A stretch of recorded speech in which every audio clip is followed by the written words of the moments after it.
안녕하십니까. 명품변호사 TV의 조용주 변호사입니다. 오늘은 증여세 관련돼서 판례를 하나 소개하려고 하는데요. 요거에 대해서 이제 비판적으로 법률신문에 이미선 변호사님이 쓰신 글을 보고 저도 이제 말씀을 드리고자 합니다. 자, 오늘 얘기할 거는 유학비도 증여세 과세 대상이냐라는 문제예요. 자, 유학비라고 하면 사실은 이제 뭐 외국에 나가서 공부하는 건 좋은 거죠. 근데 유학하면 유학비만 드는 게 아니라 이제 생활비도 들죠. 그러니까 그 교육비와 생활비가 들어가는 게 이제 전체적인 유학비라고 할 수 있겠어요. 자, 케이스는 어떤 케이스냐면 여기 이제 그 아마 증여세 부과처분을 받은 사람이 이제 원고인 것 같은데 원고가 92년부터 92년생인데 2011년부터 14년까지 4년간 미국에서 그 학부 과정을 뭐 대학을 다녔나 봐요. 그래서 이분의 할머니가 매달 800만 원에서 1000만 원씩 총 3억 3천 정도를 원고 계좌로 송금을 해줬고 이거로 이 사람은 미국에서 생활비와 교육비로 사용했어요. 근데 이제 아버지는 능력이 없었는지 모르겠지만 아버지가 먼저 2014년에 돌아가시고 요 할머니도 2018년에 돌아가셨어요. 근데 이제 상속인이 이제 누가 되냐면 그 이전에 이제 아버지가 돌아가셨으니까 그 밑으로 내려와서 아마 다른 형제들이 없었던 것 같은데 그 원고의 어머니와 원고가 이제 그 재산을 상속을 하게 됐고 이걸 상속세 세무서 조사를 하면서 이 할머니가 원고한테 4년 동안 유학비로 보내준 이 돈을 보고 증여세 그 다음에 가산세가 많이 나왔는데요. 2억 8천 세금이 나왔어요. 3억 3천 증여했는데 증여세가 2억 8천 나왔으니까 뭐 대부분 추징하는 거가 되겠죠. 자, 그래서 이거에 대해서 이제 다퉜어요. 뭐냐면 우리나라에는 이제 이 부과되는 근거가 되는 게 상속 및 증여세법이 있어요.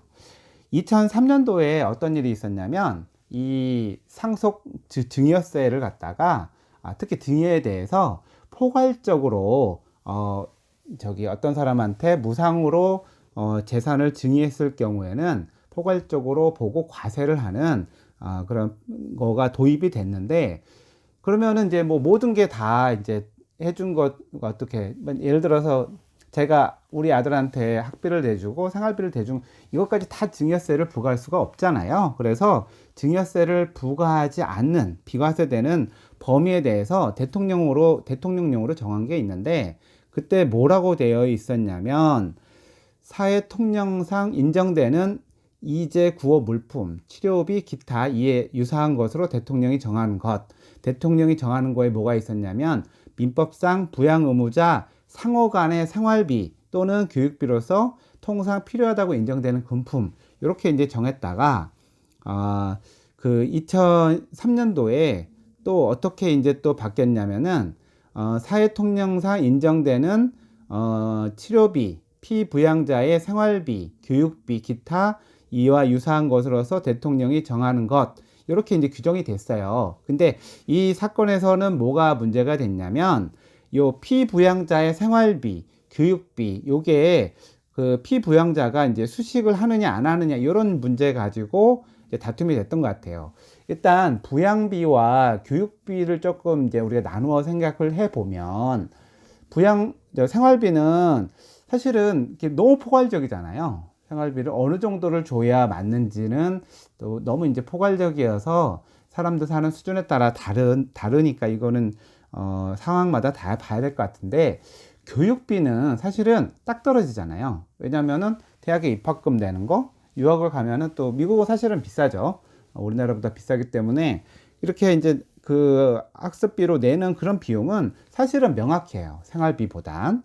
그래서 이 지금 여기 유학비는 교육비란 말이에요. 그래서 이 교육비가 피부양자에 이게 포함이 되는지 안 하는지, 왜 여기서 그게 문제가 되냐면, 민법상의 부양자라고 하는 건 1차적으로 부부 사이고요. 그 다음에 부모와 자식과 부모, 요 사이가 민법상의 법적인 부양 의무가 있는 건데, 이 사건에서는 이제 할머니가 손녀한테 주는 거잖아요. 그래서 이거를 민법상의 부양 의무가 있다고 보기는 어렵죠. 만약에 제가 말씀드린 법률상의 부양 의무를 얘기하는 거니까.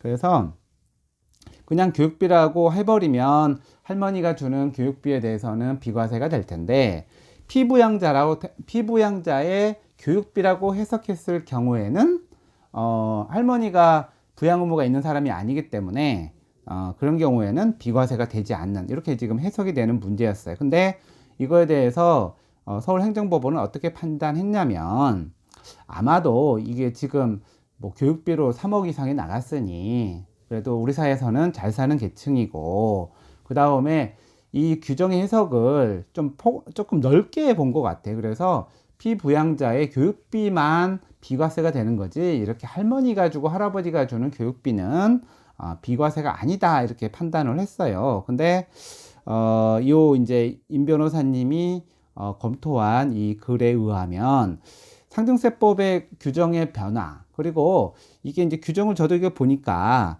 이 피부양자의 생활비, 그 다음에 콤마 찍고 교육비란 말이에요. 그러니까 사실은 피부양자가 수식이 안 되는 게 문헌적으로는 맞는 것 같아요. 근데 아마도 이 재판부는 잘 사는 계층에 미국의 유학비니까 이런 거는 피부양자가 아닌 거 줬을 때는 회피하는 방법으로 할 수도 있으니까. 왜냐면은 그 재산을 이제 만약 대세상속으로 했을 경우에는 또 그 가산해서 대세상속이 아니라 증여라고 볼 경우에는 어차피 세대를 넘어서 간 거기 때문에 훨씬 더 30% 할증해서 과세를 하게 될 텐데, 이렇게 해석하면 그 3억 3천만 원을 회피해 갈 수가 있는 거죠. 원래는 그 아버지가 줘야 될 돈을 할머니가 준 거로 해가지고 피해 갈 수 있으니까 아마 그렇게 해석을 하지 않았나라고 저는 생각을 합니다. 그러나 어쨌든 조세법률주의는 문헌 해석에 따라서 해야 되는 것이고, 그리고 교육비는 그 금액이나 뭐 이거에 상관없이 그 금액이 명확한 것이기 때문에 그런 범위까지는 좀 증여세를 비과세해도 되는 거 아닌가라는 생각이 드는 것이 저도 마찬가지고, 이 임 변호사님이 얘기에도 마찬가지입니다. 그래서 무조건 금액이 크고 무조건 잘 사는 계층이라고 해서 거기는 다 세금을 부과하도록 하는 것이 맞는 것이 아니라, 교육비라고 하는 것 자체는 생활비와 다르게 그 범위가 특정되고 명확하고, 또 어떻게 보면 사회적으로 정책적으로 이거는 적극적으로 돈을 쓰게 해서 어떻게 교육을 더 발전시키고 더 할 필요가 있기 때문에 교육비만큼은 증여세 비과세 항목으로 하는 것이 맞다라는 데 저도 동의를 하는 바입니다. 하지만 이 사건이 지금 1심에서 선고가 된 것이고 항소심 대법원까지 가야 되기 때문에 과연 이런 경우에 교육비가 비과세가 될지 안 될지는 좀 지켜볼 문제입니다. 근데 이제 부양 의무 있는 사람의 교육비는 당연히 그거는 이제 비과세가 되겠죠. 예. 그래서 유학 비용도 증여세의 과세 대상이 되는지 여부에 대해서 새로 나온 판례를 소개해 드렸습니다. 감사합니다.